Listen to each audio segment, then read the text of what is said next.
ចម្លើយឆ្លើយប្រាប់រៀបរាប់សេចក្តី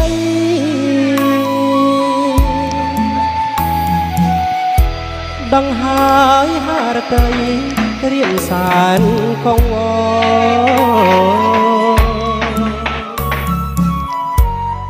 អូនបានប្រាប់បងថាកុំខ្វាយខ្វល់តែរៀនមិនយល់ចិនអូនយ៉ាងណា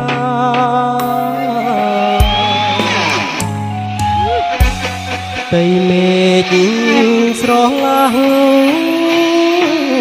តែខ្វះពុន